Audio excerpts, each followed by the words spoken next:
बिलासपुर से सर गोरक्षकों ने इतनी नाकाबंदी करने के बाद भी 52 गाड़ियां यहाँ से निकल चुकी और पुलिस प्रशासन ने भी इनकी तरफ गोरक्षकों की सहयोग नहीं किया। इसको लेकर आपका क्या कहना है सर?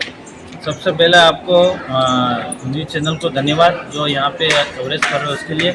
सबसे पहले तो जो मेरे विधानसभा जो नागौर से गाड़ियाँ 52 गाड़ियाँ निकली थी और यहाँ पे आसपुर मुकेला से निकल रही थी, लगभग टाइमिंग होगा 10:30-11 के बीच में गाड़ी निकल रही थी और गोरक्षकों ने जो भी कार्यकर्ता और जो भी आमजन लोगों ने वहाँ पे रोकी गाड़ी और उनको मैं धन्यवाद देना चाहूँगा कि एक गाय माता और गाय जो पशु है उसकी उनकी दुख और पीड़ा को आपने समझा और रोका, उनको भी मैं धन्यवाद देना चाहूँगा।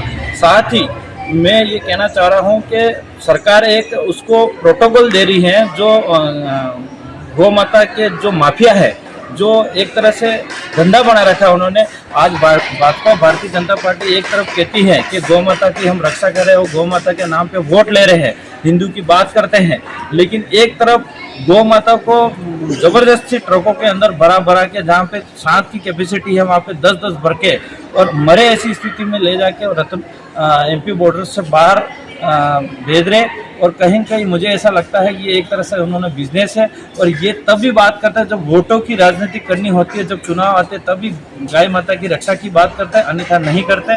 इससे मैं भजनलाल जी मुख्यमंत्री से कहना चाह रहा हूँ कि आप अगर राजस्थान की ये गाय माता की सुरक्षा नहीं कर सकते, जो मुंह से नहीं बोल सकता, जिस पशु को आप अगर इस दुख और पीड़ा को नहीं समझ सकते हो तो इस आम जनता की क्या पीड़ा को समझोगे। इसलिए मैं तो पूरी तरह से जो भी इस सरकार के अंदर हो रहा है उसको मैं निंदा कर रहा हूँ।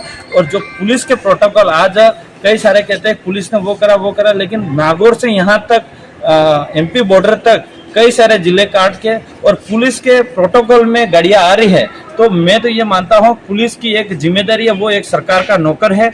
तो कहीं के पुलिस का ऊपर से जो भी सरकार के आदेश थे और सरकार की जो प्लानिंग थी, सरकार की जो रणनीति है, इसके आधार पर पुलिस ने काम करा है। लेकिन इसका पूरा जिम्मेदार अगर कोई है संबंधित मंत्री है और मुख्यमंत्री जिम्मेदार है और उस पर पूरी तरह से कार्रवाई होनी चाहिए। लेकिन मुझे नहीं लगता है कि ये कार्रवाई करेंगे, ये तभी और गाय माता की रक्षा की बात करेंगे जब वोट की बात आए। ये आम जनता को समझने की जरूरत है।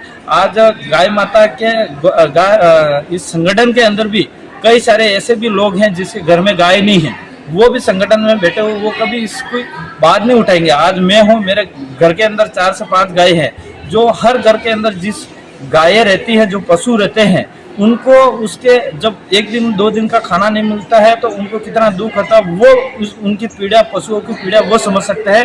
भारतीय जनता पार्टी के जिसके घर में पशु नहीं है वो पीड़ा नहीं समझ सकता। इसलिए आज हमारे माननीय सांसद राजकुमार जी रोज साहब ने भी वहाँ जाके लोगों के बीच में, जहाँ गौशाला खोल रखा, गोदाम पशु छोड़ रखे थे, वहाँ मौके पे जाके निरीक्षण भी करा और उनकी पीड़ाओं को भी समझा। तो कहीं न कहीं आज भारत आदिवासी पार्टी है, उनके पूरे नेता, सक्रिय नेता सब इस आवाज़ को उठा रहे हैं। लेकिन भारतीय जनता पार्टी के लोग, आज कई बड़े बड़े नेता मौन बैठे हुए, जब हिंदू की बात आती है या फिर किसी दूसरे धर्म की बात आती है, भारत पाकिस्तान की जाति की बात आती है, तो फटाक से वहाँ पे फ्रंट पे आ जाते हैं और बड़े बड़े वीडियो बना के डाल के देते हैं। लेकिन जो मुंह से नहीं बोल सकते, उस पशुओं पे जब पीड़ा आई, दुख आई, तब मुंह से बोलते तक नहीं, मौन बैठे हुए हैं।